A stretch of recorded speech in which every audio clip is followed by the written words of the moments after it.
के नाम सखी। हमरा तो पहले से ही मालूम बा कि श्याम को कुलक्षणी से ब्याह कर लेले है।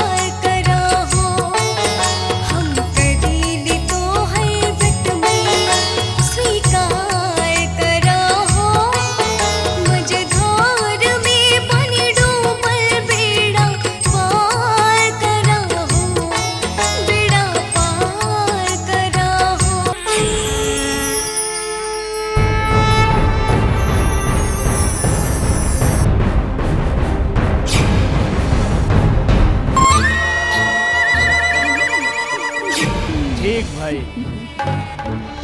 घर से भक्त भक्तिन चल गए, अब हमनी के राज हो गई। चुप, तू नारी के नाम पे कलंक बाड़ू। मत रो मत रो मत रो मत रो आज राधिके सुन ले बात हमारी। जे दुख से घबरा जाला ओ नइखे हिंद के नारी, ओ नइखे हिंद के नारी। मत रो मत रो मत रो।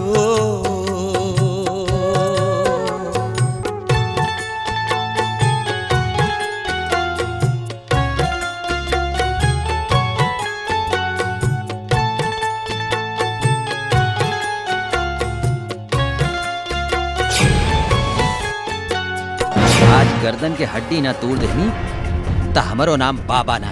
अब हमनी के 4 हिस्सा ना 3 हिस्सा मिली। अब मजा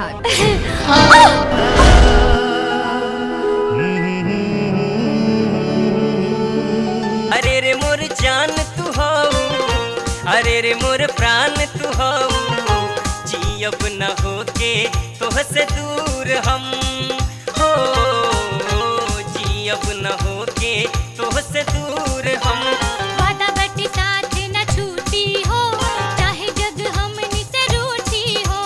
देहली बचन हम तोह के सनम, खात बनी हम गढ़ी माई के कसम। हम गड्ढी माई के कसम खाता नहीं कि जब तक शाम के ढूंढ के ना लाइव हम घर पे वापस ना आइब। राधा के राधा हमार जान है। हेने आवो रानी हमर दिल जानी, बहिया में तोहके सुताई हम।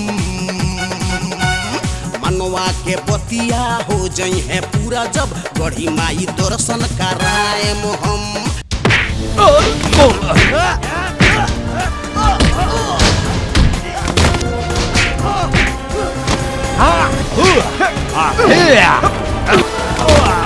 अब गड़ी माई के भक्त भक्तिन के का हाल होई? उहे होई धोबी के कुत्ता न घर के न घाट के।